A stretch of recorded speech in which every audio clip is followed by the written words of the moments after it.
Okay, first quiz in 4.2. This is 4.2.2 about due process and incorporation. So those are the two terms we're going to talk about. Mostly due process, though, because that is definitely a bigger deal.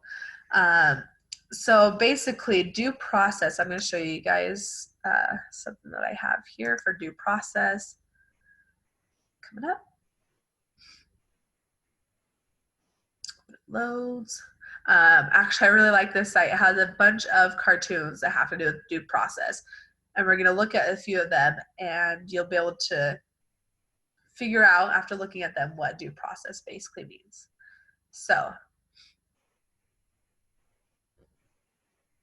like this one's pretty funny. I go directly to the coroner. I thought there would be an appeals process. So that one's funny just because due process, there's this process. You have to go by these certain steps. Government has, and law enforcement, they have to do certain steps in order to prove that you are guilty before giving a punishment.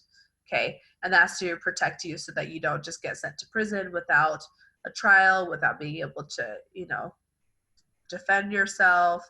So that's basically what due process is. My internet's going.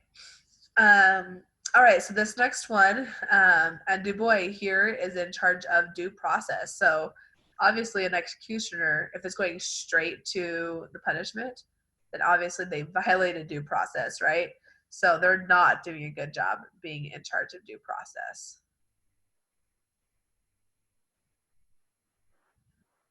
Okay. That one's not so good.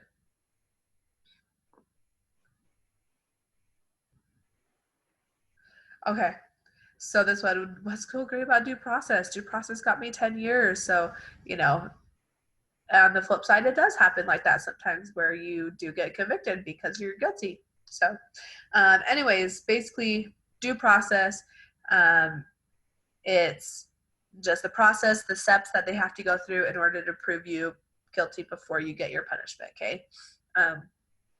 So this is such an important thing that this is actually listed in two amendments, is both in the Fifth Amendment and in the 14th Amendment. So it's listed two times in our amendments. So obviously, this is something that we wanted to make sure that government did not ever violate, okay?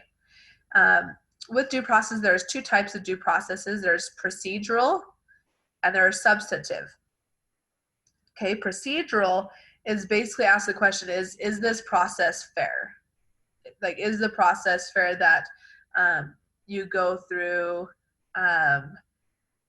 Is the law being enforced correctly? Did they have signs? Like, I'll give you guys an example. When I was younger, I worked a day one summer with my grandpa's landscaping company, and I parked in a parking lot of in Salt Lake of a store had closed down, and the parking lot wasn't really being used. So I parked in that parking lot. The entrance that I went in did not have a sign that said, "You cannot park here. Violators will be towed." So when I got back from my really, really long and hot and horrible, day working all day long, I was so tired and sore. I came back and find my car is missing. Come to find out, it has been towed.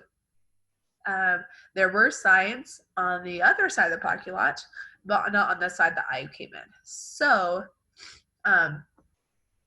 basically this, like, if we wanted to, we probably could have taken it to, because of procedural due process, they did not have signs up warning me. I had no idea because there was no sign. So basically, is the law being enforced correctly and fairly? Is there enough warning for people? Do people have ways to, know that this is a law? And then the substantive part is about, is the law fair? Is it a reasonable law? Or is it something that is not reasonable? So when you get to the courts, they're going to figure out if they're going to be asking these questions about the law that you committed or the law that you violated. Okay, so here is The other um, definition I'm going to go through is incorporation. And what that means is there are a lot of these rights. Now, the Bill of Rights, it talks about these are the protections against the federal government. But what about state governments? Most of our interactions are with state governments. So how is this going to help me if I'm protected from these things by the federal government, but not the state governments who we interact with a lot more? The police officers, they are state officials, not federal officials. They are state officials. So how's it going to help me? So this is where incorporation comes in. And when the Supreme Court was first thinking about all the amendments, they're thinking, should we incorporate all of those rights to states, or should we only do some? And they didn't agree. So basically, what we have here that we have today is selective incorporation. What that means, and I'm going to show you guys a chart in a second. What that means is most of that list of rights that we have in the Bill of Rights are followed in states. Most of them are, and the most important ones are, especially when it comes to justice and trials. Okay, so the most important ones definitely are followed in the state. If there's any that are not followed, they basically are, because most state constitutions are modeled after the federal constitution, so they're going to include that anyways. So, but they never just did like an official, all of them are followed with the states. So I'm going to show you guys a chart that shows you how many of the federal rights are protected in states.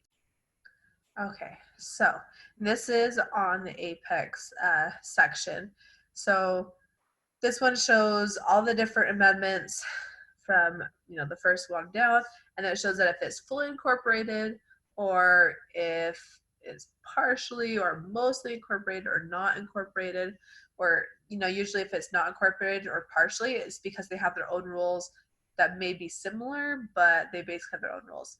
So First Amendment, Second Amendment, definitely fully incorporated. Third, lower courts have said that this amendment is incorporated, but the Supreme Court has never ruled that. They've never challenged it to go to the Supreme Court, or else it would be fully incorporated. Fifth Amendment, basically incorporated, except that the guarantee that felony cases will be heard by a grand jury. So yeah, they're a little bit different there. And then the Eighth Amendment down here at the bottom, Supreme Court has incorporated protection against cruel and unusual punishments, but has not ruled on protection against excessive bail or fines. So mostly, if it's not incorporated into the states, it's because either never has been pushed to the Supreme Court to say, should states follow this or not. That's mostly the reason why. Okay. And last thing on this section is it talks about, going through the reading, it talks about some of the political or the Supreme Court cases that have to do with due process.